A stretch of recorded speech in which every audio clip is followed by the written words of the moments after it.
surtout dans les médias mainstream, on va dire, c'est, la différence de traitement. Enfin, on va essayer de dire un certain deux poids deux mesures de la part des institutions politiques et médiatiques.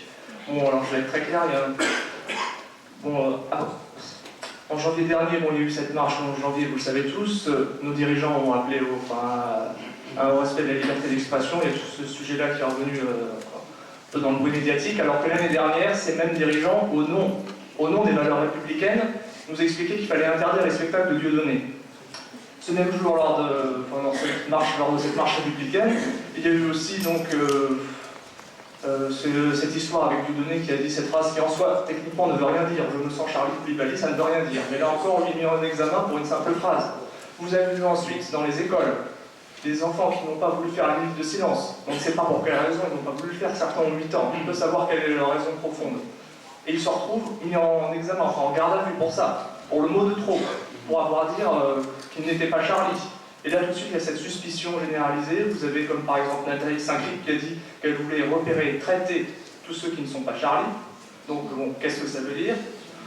Et plus généralement, pour ceux qui ont été confrontés à des exemples comme ça, de deux poids deux mesures de la part, on va dire, des institutions, du service public par exemple, vous avez, pendant la période où il y avait la manif pour tous, on va dire l'année dernière, je pense, des personnes pouvaient être arrêtées pour avoir un t-shirt avec le logo de la manif pour tous. Alors que les manifs dites Antifa, vous savez bien les dégâts qu'ils ont fait dans les commerces, dans les rues, eux, ils étaient moins réprimés que des manifestants de la manif pour tous. Merci. Donc vous voyez tous ces exemples-là. Est-ce qu'en fait, la question principale, c'est que ce ne serait pas plutôt la liberté d'expression à l'épreuve du deux poids deux mesures? D'accord, merci.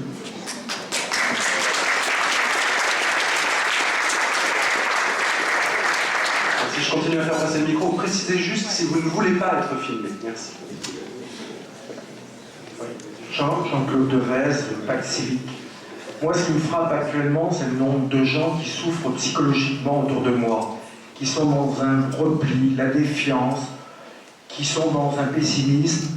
Et donc, il n'y a pas que de la fracture sociale. Il me semble que ça va plus loin que la fracture sociale. Et comment changer le climat d'ensemble pour qu'il soit plus fraternel. Merci. On va basculer de l'autre côté, là. Raphaël.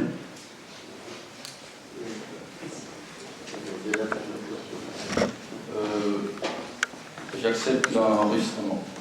Je suis donc M. Hachim Seyd Hassan, président de la Fondation des Comores. Je suis donc une personnalité de la société civile comorienne, mais aussi de la société politique comorienne également, mais je suis aussi également votre compatriote, parce que j'ai la double nationalité. Et je suis très content d'avoir devant moi des personnalités que j'admire, à commencer par M. Garmorin, et puis aussi Tariq Ramadan, qui est quasiment un frère, que j'ai connu à Genève voilà 7 ans, Mme Camibès et M. Jean-Baptiste de Foucault, M. Luc Roulet, que je viens de faire votre connaissance. Donc je suis très content de participer à cette conférence, parce que je me trouve actuellement en France, pour des raisons d'activité humanitaire. Et nous assistons tous au déchirement de notre tissu social. Nous souffrons tous avec ce qui vient de se passer. Donc j'aurais souhaité poser la question à tous les participants, comment recoudre ce tissu social? Parce que notre société est agitée. Aujourd'hui, on est indexé parce qu'on est l'autre, c'est-à-dire le musulman, l'africain, ou le noir, ou l'autre, alors que nous participons à la beauté de ce pays. Ce pays est aujourd'hui la France parce que nos arrière-grands-parents se sont battus en 14-18 et en 39-45 pour que ce pays retrouve son identité, pour que ce pays retrouve sa force. Donc nous assistons malheureusement à l'indexation de l'autre, ce qui nous fait beaucoup souffrir. Donc je prie beaucoup pour que la France retrouve son unité, parce que la France est forte avec toutes ses composantes, asiatiques, africaines, arabes et autres. Voilà, j'aurais aimé avoir plus de précision là-dessus, parce que nous souffrons énormément. Merci.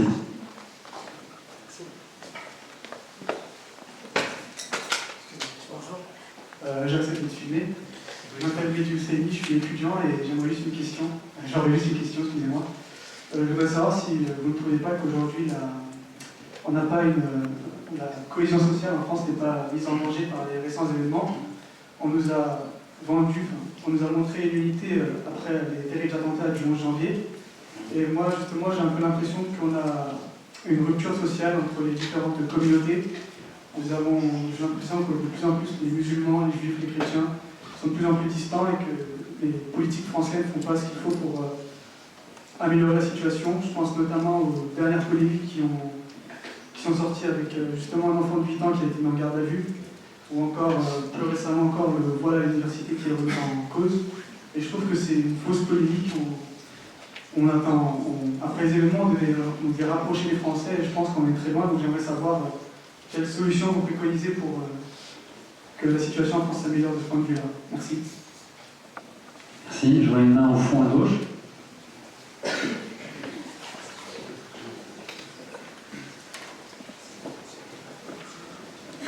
Je suis Sarah Jamia. Je suis française mais d'origine malgache. La question c'est beaucoup plus sur les valeurs républicaines. Parce qu'on en parle toujours et j'ai l'impression que ce concept est abstrait.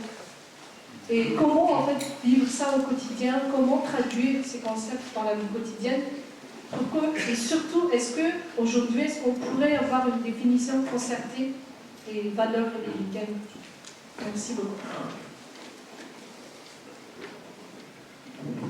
Merci Raphaël. Sur la gauche, là, oui. À droite ici, puis après on ira à l'hôtel. Bonjour, je suis paroissien sur la paroisse de Guyancourt dans les Yvelines. Et quand je vois tout ce qui se passe dans l'actualité, je suis croyant depuis toujours, et j'en suis venu maintenant me demander à croire en Dieu, à quoi bon? Parce que je ne peux pas imaginer qu'on partage la foi dans le même Dieu quand je vois ce que font les hommes, et nous sommes tous solidaires d'une manière ou d'une autre. Qui tu as vu faire? Alors, une personne à gauche, il y en avait tout au fond, voilà. Il est tout au fond dans la niche, après Raphaël. Ah oui, Danielle Léon, directrice artistique du théâtre de l'Atelier du Verbe, rue Gassendi, dans le 14e. Je voudrais savoir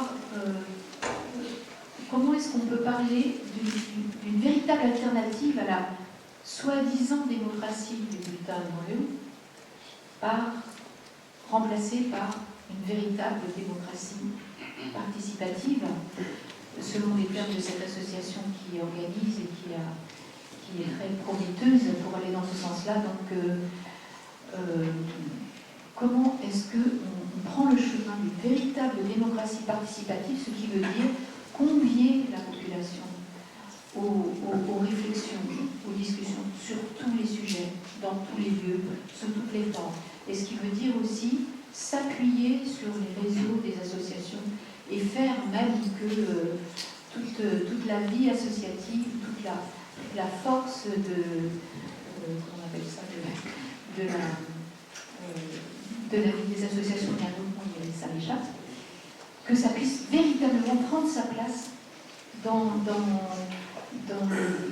la vie de la cité et dans la création des nouvelles idées à avoir qui sont immenses sur tous les aspects de la vie sur la planète.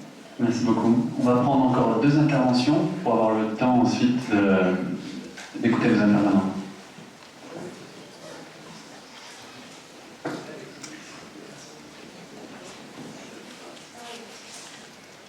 Bonjour, je m'appelle Yolandi Fatima, je suis mère au foyer, j'habite le 93, j'ai plein de petites mosquées tout autour de moi, donc voilà.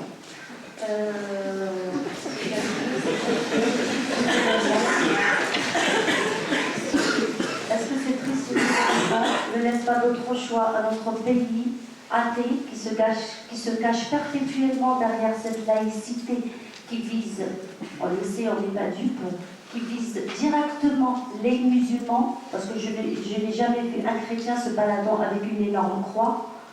Et puis c'est incomparable parce que le foulard, c'est encore un autre sujet, c'est pas le débat, mais j'ai envie de le dire, nous sommes là pour discuter, même si je ne le porte pas. Donc, qui se cache, je disais, derrière cette laïcité qui vise spécialement les musulmans, est-ce que ce ne serait pas comme le 11 septembre aux États-Unis et que la France sera franchement, une bonne fois pour toutes, confrontée à cette nouvelle religion et pas l'étudier, mais la respecter un peu plus, se pencher un peu plus vers cette religion. D'ailleurs, on l'entend en ce moment dans les médias, oui, ils appellent ça le fait religieux, c'est pas des cours de religion, parce qu'il faut faire très attention avec les mots. Ils seront peut-être, à mon avis, tôt ou tard emmenés à faire connaître cette religion aux enfants, enfin, dans l'éducation de la République. Je pense que ce serait une solution. On ne va pas être hypocrite trop longtemps. Merci. Alors, c'est mon rôle de tenir le cadre, donc je vois qu'il y a 2 mains qui se lèvent à droite, mais malheureusement, on va les ignorer. Il y avait une personne à gauche qui avait levé sa main depuis longtemps. Voilà, merci Raphaël. Et puis après, on ira vers M. Morin. Bonjour, alors moi je m'appelle Marie Lacogne, je suis fonctionnaire éducation nationale à la base et depuis 2 ans et demi je suis détachée dans une collectivité territoriale qui n'est pas très loin d'ici, dans le domaine de l'éducation. Je suis venue sur mon temps personnel, mon RTT du vendredi après-midi, face aux 35 heures. Alors moi je voudrais qu'on aborde le poids médiatique, parce que je pense que c'est une chance dans notre pays, ce foisonnement des médias qui sont ici cet après-midi très nombreux. Mais moi j'y vois aussi des limites. Notamment, alors je voudrais revenir sur 3 points, j'ai l'impression que ça nous coince dans des débats pour ne pas parler des vraies choses. Pour moi, là par exemple, vous voyez, on parlait des différentes interventions, on a vu Dieudonné, il arrive tout de suite. Dieudonné, pour moi, c'est un produit culturel, certes, mais c'est un produit médiatique. Monsieur Ramadan, vous subissez également cette manipulation, entre guillemets, on parle de manipulation, je ne sais pas, qui fait de vous également un produit médiatique, qui fait que moi, jusqu'à présent, j'ai presque refusé de vous écouter, de vous entendre. Et depuis peu, grâce à des discussions avec des collègues, cette pression médiatique qui fait que je n'avais pas voulu vous écouter parce que moi, en effet, c'est vrai que quand on parle trop de quelque chose, quand j'entends trop un nom qui revient à la radio ou à la télé, ça a tendance à plus m'agacer qu'autre chose. Donc j'avoue, je ne me suis jamais en fait plongée vraiment dans ce que vous dites. Et puis il n'y a pas longtemps, je vous ai entendu, oui certes, à la télé, et puis j'ai eu des échanges avec des collègues notamment. Et je me suis dit, oui, il faut peut-être que j'aille plus loin, parce qu'en effet, ce qui m'est proposé par les médias, de ce que dit M. Ramadan, c'est peut-être juste ça. Et que derrière ce que nous disent les médias de M. Ramadan, c'est-à-dire toujours le fameux Dr Jekyll ou Mr Hyde, il y a peut-être autre chose et il y a peut-être des propos intelligents. Donc vous voyez...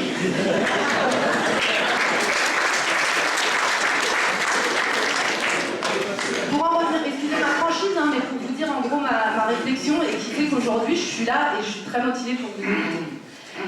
Donc moi j'ai l'impression que voilà, les médias nous limitent dans notre réflexion en nous présentant les choses de manière toujours trop simpliste. C'est pareil, les médias nous ont parlé de ces fameux enfants qui soi-disant refusaient la minute de silence. Mais est-ce qu'on a parlé de tous les projets exceptionnels qu'avaient menés les élèves grâce à leurs professeurs, grâce aux équipes éducatives, qui tous les jours, devant leurs yeux, vivent, ont les élèves face à eux, ont dû répondre à des questions, à des débats, ont dû faire face à leurs interrogations, ont dû faire face parfois à leurs provocations. Parce que oui, ce sont des enfants, oui, ils grandissent, et nous sommes les adultes, et nous avons à ouvrir cet espace de parole. La troisième chose qui me pousse à croire que les médias, je ne sais pas si c'est les médias, enfin, je ne sais pas s'il y a de la faute à mettre sur quelqu'un ou sur une institution quelconque. En tout cas, cette limite au niveau des débats, pour moi, ça fait qu'on ne parle pas des vraies choses, et ces vraies choses, c'est des décisions politiques à prendre. Là, on a eu quand même la réforme des réseaux des éducations prioritaires. Il y a des collèges qui sortent de ZEP, alors que ces collèges, depuis 5-10 ans, ils se battent pour justement essayer de faire vivre cette mixité dont on a tous envie, essayer de faire vivre ces valeurs républicaines dont vous parliez tout à l'heure, madame. Est-ce que là, on en reparle de cette réforme qui est dans les clous, qui va devoir s'appliquer, alors que les professeurs, à la rentrée prochaine, vont avoir moins de moyens pour justement faire vivre cette mixité au quotidien? L'aide sociale à l'enfance, tous les éducateurs qui, comme on l'a entendu après les attentats du 11 janvier 7, excusez-moi, tous ces éducateurs qui tous les jours, comme ils l'ont dit, certains ont pu témoigner dans les journaux, qui tous les jours se battent pour rattraper des jeunes pour partir en Syrie ou autre. Est-ce que cette aide sociale à l'enfance, est-ce que les clubs de prévention ont vu leur budget augmenter? Donc voilà, donc moi je me demande, voilà, la problématique c'est en quoi, à un moment donné, malheureusement, je ne vise pas les médias, mais je me pose des questions par rapport à cette simplification des débats. C'est très clair. Merci beaucoup. Donc, je vais demander, voilà, en une phrase, si possible, à mes amis qui sont sur ma droite, quelles sont vos attentes pour cet après-midi? Donc, comme ça, on laissera la parole à la fin à M. Morin, qui pourra commencer sur son quart d'heure d'intervention. Oui, j'ai l'impression que... Oui, alors, M. Morin. M. Morin. Plus haut. Non, en fait, on va d'abord écouter, avant de vous entendre, les trois personnes ici sur quelles sont leurs attentes à elles. Donc voilà, Monsieur de Foucault. Quelles sont vos attentes? Ah, mes attentes. Les gars, il faut me laisser parler. Je m'attends à une réflexion qui nous fasse sortir de l'imprécation, qui nous fasse sortir de l'hystérie, qui nous fasse sortir du jugement hâtif, qui nous fasse sortir de l'immédiat. Je demande une vraie réflexion. J'attends une vraie réflexion. Voilà. Moi je suis comme Edgar, voilà. Je voudrais bien essayer de voir plus clair sur toute une série de problèmes qu'on a laissé s'accumuler depuis très longtemps. Parce que bon, ça fait très longtemps que je m'occupe de problèmes de chômage, d'exclusion, avec une association que j'ai créée, avec d'autres personnes. Et je pense que les problèmes d'exclusion sont extrêmement lourds dans la société. Ils ne trouvent pas de solution par eux-mêmes. Et en réfléchissant au titre, je me disais, la rupture sociale, elle n'a pas beaucoup de moyens d'expression, la rupture sociale. Les syndicats ont des moyens d'expression, mais la rupture sociale, les personnes en situation d'exclusion, ils n'en profitent pas beaucoup de la liberté d'expression. Ils ne sont pas regroupés, les personnes en situation d'exclusion. Ils ont beaucoup moins de force